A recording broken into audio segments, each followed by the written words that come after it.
It's massive, actually. It's really, really, it's with the cost of living crisis at the moment, we have seen our product provision has gone through the roof. We're really struggling to get period products out to people and out to organisations. I mean, that is our core business as well as education.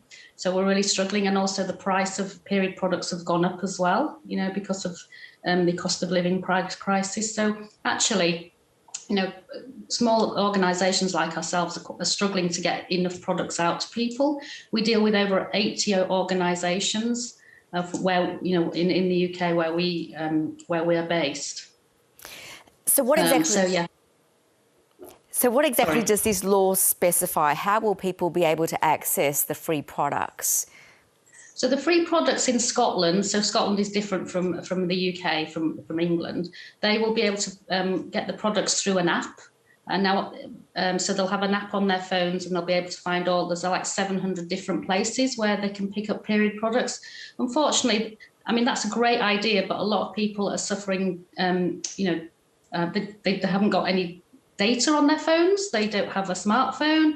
So hopefully you would thought that in their local authority, in their library or their museum or whatever, there will be a whole list of places where they can pick up these products. Because, digital poverty is another thing that we're really struggling with over here as well. Yeah, so do you foresee quite a few challenges in the rollout of this program? And are there any limits as to what's available to people, for example, certain brands? I've no idea. Nothing's been announced yet in Scotland. I think they've just actually employed somebody to take the lead, which is a man, which is also very interesting. So yeah, I don't think any of the details been actually rolled out yet. So let's wait and see what happens. Okay. It's going to be really interesting, and hopefully, this will be a pilot for the rest of the world. Yeah, well, how do you think this move might help alleviate stigma around menstruation?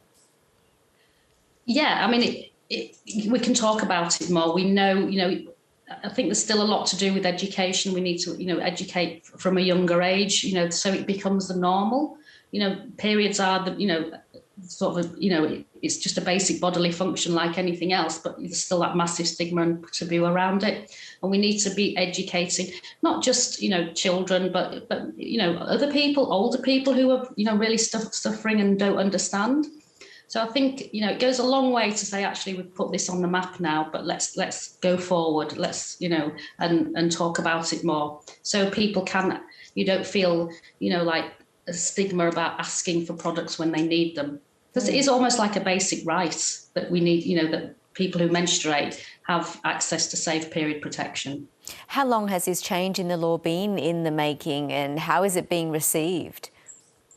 I think it's been 2 or 3 years in the making, and I think it's been really well received. Like I say, we don't know, who's going to provide the products, what's going to happen, how they're going to roll it out. I know there's going to be an app, but again, that is also a little bit of a barrier as well.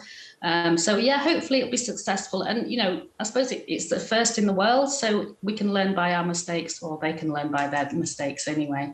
But I think, it's a really, making it into government policy is fantastic, and I think we need to be writing that into everybody's government policy throughout the world, at least something around periods, because, I suppose it wasn't a thing. I started my campaigning in 2017. So yeah, and I think, 7 years later, we've got the first country to do this, so it's really good. So hopefully we can go forward with this now. Well, congratulations. I'm sure the rest of the world are watching closely to see how it rolls out. Thanks so much, Tina. Really appreciate your time. No worries. Thank you for having me today.